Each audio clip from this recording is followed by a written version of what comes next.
Welcome బీవైఆర్ academy channel. మీరు కనుక subscribe చేయకుండా వీడియోని చూస్తుంటే వెంటనే సబ్స్క్రైబ్ చేయండి, లైక్ చేయండి, మీ ఫ్రెండ్స్ అందరికీ షేర్ చేయండి. ఓకే, ఎందుకంటే మీ సపోర్ట్ నాకు కావాలి. ఓకే, ఇప్పుడు మీరు చూస్తున్న క్వశ్చన్ ఏదైతే ఉందో ఇంటర్మీడియట్లో పీరియాడిక్ టేబుల్ నుంచి వచ్చే మోస్ట్ ఇంపార్టెంట్ క్వశ్చన్. ఇది ఖచ్చితంగా ప్రతి సంవత్సరం 8 మార్క్స్కి అడుగుతూనే ఉంటారు కాబట్టి పీరియాడిక్ టేబుల్ నుంచి ప్రతి ఒక్కరు నేర్చుకోవాలి. ఎక్కువగా ఇది ఈ క్వశ్చన్లో కన్ఫ్యూజ్ అవుతూ ఉంటారు పిల్లలు చదువుకునేటప్పుడు. అంటే ఇక్కడ మనం రీజన్స్ రాస్తుంటాం. గ్రూప్స్లో ఇంక్రీజ్ అవుతుందా, డిక్రీజ్ అవుతుందా, పీరియడ్స్లో ఇంక్రీజ్ అవుతుందా, డిక్రీజ్ అవుతుందా. సో ఇవన్నీ కన్ఫ్యూజ్ అయ్యి పైది కిందది కిందది పైకి ఇలాగ తప్పులు చేసి తప్పులుగా రాయడం జరుగుతుంది. కాబట్టి అలా జరగకుండా ఉండడం కోసం నేను ఈ క్వశ్చన్ని షార్ట్ చేసి చాలా తక్కువగా ఈజీగా అర్థమయ్యేటట్టు నేను ఇక్కడ టైప్ చేసి వీడియో రూపంలో మీకు ఇవ్వడం జరుగుతుంది. కాబట్టి జాగ్రత్తగా చివరి వరకు ఈ వీడియోని చూడండి. చూసిన తర్వాత అర్థం చేసుకోవడానికి ట్రై చేయండి. ఇంకా ఏమైనా డౌట్స్ ఉంటే కామెంట్ చేయండి. ఓకే, సరే, ఇప్పుడు క్వశ్చన్లోకి వెళ్ళిపోదాము. క్వశ్చన్లో ఇక్కడ ఫస్ట్ ఏం అడుగుతున్నాడు చూడండి. What is a periodic property? Periodic property అంటే ఏంటి అని అడుగుతున్నాడు. సో ఈ ప్రాపర్టీస్ అనేటివి గ్రూప్స్లో పీరియడ్స్లో ఎలా చేంజ్ అవుతున్నాయని అడుగుతున్నాడు. ఇది question, very very important question, 8 మార్క్స్కి వస్తుంది. అలాగే ఇక్కడ కొన్ని ఆప్షన్స్ అడుగుతున్నాడు. Atomic radius, ionisation enthalpy, electron gain enthalpy R E A, electron negativity R E N, metallic radius. So ఇవన్నీ ఎగ్జామ్స్లో అడుగుతూనే ఉంటారు. కాకపోతే ఇక్కడ అన్నీ ఇక్కడ ఏదైతే 5 ఉన్నాయో 5 అడగకపోవచ్చు, ఒక 3 అయితే ఖచ్చితంగా అడుగుతుంటాడు.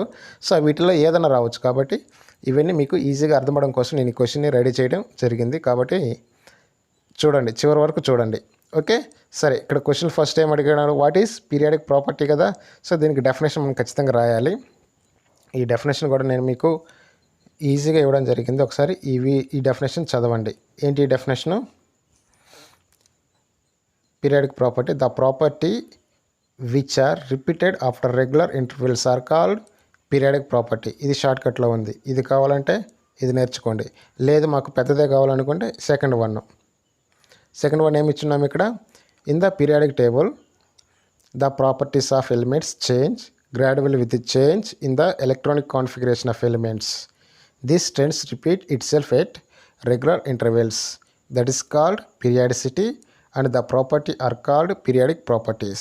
సో ఇది కావాలంటే ఇది నేర్చుకోవచ్చు, ఇది కావాలంటే ఇది నేర్చుకోవచ్చు. నేనైతే ఇది చెప్తాను, ఇది నేర్చుకోండి, ఎందుకంటే ఈజీగా ఉంటుంది కాబట్టి. ఓకే, సరే, ఇక్కడ ఆప్షన్స్ ఏవైతే ఉన్నాయో first one atomic radius. Atomic రేడియస్లోకి వెళ్ళిపోతాయి. ఇక్కడ డెఫినేషన్ అవసరం లేదు మనకు. అటామిక్ రేడియస్లో డైరెక్ట్గా గ్రూప్స్లో పీరియడ్స్ ఎలా చేంజ్ అవుతుంది. క్వశ్చన్ కూడా అదే కాబట్టి అడిగింది. గ్రూప్స్లో పీరియడ్స్లో ఈ ప్రాపర్టీస్ ఏవైతే ఉన్నాయో అవి ఎలా చేంజ్ అవుతాయనేది మాత్రం మనం ఇక్కడ చూద్దాం. గ్రూప్స్ గమ్ తీసుకుంటే అటామిక్ రేడియస్ అనేది increase in group. Atomic radius increase from top to bottom increase అవుతుంది. దానికి రీజన్ ఏంటంటే లాస్ట్ ఎలక్ట్రాన్ లేదా outer most electron enter into the new shell. ఇక్కడ కొత్త సెల్లోకి ఎలక్ట్రాన్ ప్రవేశిస్తుంది కాబట్టి గ్రూప్స్లో top to bottom atomic radius అనేది ఇంక్రీజ్ అవుతుంది. ఓకేనా? సరే, అటామిక్ రేడియస్ పీరియడ్స్లో ఎలా ఉంటుందో చూద్దాం. In period atomic radius decrease from left to right. Reason ఏంటి? Last electron enter into same cell. ఇక్కడ సేమ్ సెల్లోకి ఎలక్ట్రాన్ అనేది ఎంటర్ అవుతుంది కాబట్టి గ్రూప్స్ పీరియడ్స్లో లెఫ్ట్ టు రైట్ ఏమవుతుంది? డిక్రీజ్ అవుతుంది. ఓకే, ఒకసారి నీట్గా అబ్జర్వ్ చేయండి. అటామిక్ రేడియస్లో గ్రూప్స్లో ఇంక్రీజ్ అవుతుంది, పీరియడ్స్లో వచ్చేసరికి డిక్రీజ్ అవుతుంది. లాస్ట్ ఎలక్ట్రాన్ అనేది గ్రూప్లో వచ్చేసరికి న్యూ సెల్లోకి వెళ్తుంది, పీరియడ్స్లో వచ్చేసరికి సేమ్ సెల్లోకి వెళ్తుంది. ఈ రీజన్స్ మీరు గుర్తుపెట్టుకోండి జాగ్రత్తగా, సింపుల్గా ఇచ్చాను. Okay, next ionisation enthalpy. Ionisation enthalpy కానీ చూస్తే ఇక్కడ కూడా డెఫినేషన్ మనకు అవసరం లేదు. డైరెక్ట్గా గ్రూప్స్లో పీరియడ్స్లో ఎలా చేంజ్ అవుతుంది. క్వశ్చన్ కూడా అదే కాబట్టి అడిగింది. గ్రూప్స్లో పీరియడ్స్లో ఎలా చేంజ్ అవుతుందో చూద్దాం. దీన్ని గ్రూప్స్ కానీ తీసుకుంటే in groups ionisation enthalpy decrease from top to bottom. దీనికి రీజన్ ఏంటి? Atomic size increase. ఇక్కడ డిక్రీజ్ అన్నాము, ఇక్కడ ఇంక్రీజ్ అన్నాం, ఆల్టర్నేట్గా వచ్చింది. అలాగే పీరియడ్స్లో తీసుకుందాం. In periods ionisation enthalpy increase from left to right. Reason వచ్చేసరికి అటామిక్ సైజ్ డిక్రీజ్. ఇక్కడ కూడా అంతే, ఇంక్రీజ్ డిక్రీజ్. ఓకేనా? ఈ రీజన్స్ మీరు జాగ్రత్తగా అబ్జర్వ్ చేయండి. ఇక్కడ వచ్చేసరికి ఏమొచ్చింది, డిక్రీజ్ అన్నాము, ఇంక్రీజ్ అన్నాము. ఇక్కడ ఇంక్రీజ్ డిక్రీజ్ ఆల్టర్నేట్గా ఉంది.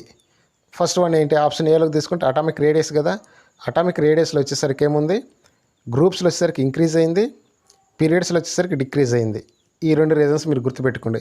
ఇవి కొంచెం డిఫరెంట్గా ఉన్నాయి కాబట్టి ఇవి డిఫరెంట్ కాబట్టి జాగ్రత్తగా చదువుకోండి. ఓకే, నెక్స్ట్ అయనైజేషన్ ఎంథాల్పీ అయిపోయింది కదా.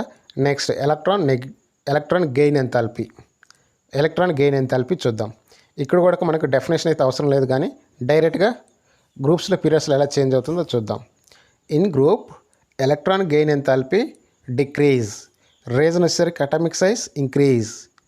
పీరియడ్స్లో in period electron gain enthalpy increase, reason వచ్చేసరికి అటామిక్ సైజ్ డిక్రీజ్. ఇదేంటి, అయనైజేషన్ ఎంథాల్పీకి ఎలా ఉందో ఇక్కడ కూడా అలానే ఉంది అని మీకు డౌట్ వచ్చిందా? సేమ్ యాజ్ ఇట్ ఈస్గా అలానే ఉందని డౌట్ వచ్చిందా? ఎస్, అక్కడ ఏమైతే ఉందో యాజ్ ఇట్ ఈస్గా అలానే ఇక్కడ మనం ఎత్తి రాయడం జరిగింది. ఓకేనా, మీకేమైనా డౌట్ ఉంటే మీకు దగ్గర మెటీరియల్ కావచ్చు, బుక్స్ కావచ్చు ఉంటే ఒకసారి ఓపెన్ చేసి ఈ రీజన్స్ ఒకసారి చెక్ చేసుకోండి. 100% యాజ్ ఇట్ ఈస్గా ఇలానే ఉంటాయి. ఓకే, సో నేను షార్ట్ చేసి మీకు ఇచ్చాను, అది గుర్తుపెట్టుకోండి. అక్కడ మీకు మొత్తం సెంటెన్స్ అన్నీ నీట్గా ఉంటాయి కాబట్టి నేను అందులో మెయిన్ పాయింట్స్ తీసి గ్రూప్స్ పీరియడ్స్లో ఎలా చేంజ్ అవుతుందో మీకు ఇవ్వడం జరిగింది కాబట్టి అవి చూసుకొని చదవండి. ఎగ్జామ్లో ఇలా రాస్తే సరిపోతుంది, ఇలా రాస్తే మీకు ఫుల్ మార్క్స్ పడిపోతాయి. ఓకే, ఎలక్ట్రాన్ గెయిన్ ఎంథాల్పీ అయిపోయింది కదా. Next electron negativity. Electron negativity in groups decrease from top to bottom. Decrease, reason ఏంటి, atomic size increase. Next period చూద్దాం. In periods electron negativity increase from left to right, reason వచ్చేసరికి ఏంటి, atomic size decrease. మరి ఇది కూడా పైన రెండు అయితే ఉన్న వాటికి రిలేటెడ్గా ఉంది అనుకుంటారా? ఎస్, సేమ్ యాజ్ ఇట్ ఈస్గా అక్కడ ఏమైతే ఉన్నాయో ఇక్కడ కూడా యాజ్ ఇట్ ఈస్గా ఇచ్చేసాను అంతే. Next metallic radius. Metallic radius చూద్దాం. ఇక్కడ మెటాలిక్ రేడియస్ కొంచెం డిఫరెంట్గా ఉంటుంది, మీరు అబ్జర్వ్ చేయాలి. గ్రూప్స్లో వచ్చేసరికి మెటాలిక్ రేడియస్ ఇంక్రీజ్ అయింది, రీజన్ కూడా ఇక్కడ అటామిక్ సైజ్ ఇంక్రీజ్ అయింది. ఓకేనా, అలాగే పీరియడ్స్ కానీ తీసుకుంటే in periods metallic radius decrease, reason కూడా డిక్రీజ్. Increase decrease. ఇది ఇక్కడ మీరు గుర్తుపెట్టుకోవాలి. ఈజీగా ఉందా? ఇక్కడ option B, option C, option D, ఈ 3 ఏదైతే ఉన్నాయో యాజ్ ఇట్ ఈస్గా ఒకేలాగా ఉన్నాయి, యాజ్ ఇట్ ఈస్గా ఎత్తి రాసేసాము. ఆప్షన్ ఏలో కొంచెం చేంజెస్ ఉన్నాయి, ఆ చేంజ్ ఏంటో మీరు అబ్జర్వ్ చేయండి. ఇంక్రీజ్ అవుతుంది గ్రూప్లో, లాస్ట్ ఎలక్ట్రాన్ అనేది న్యూలోకి వెళ్తుంది.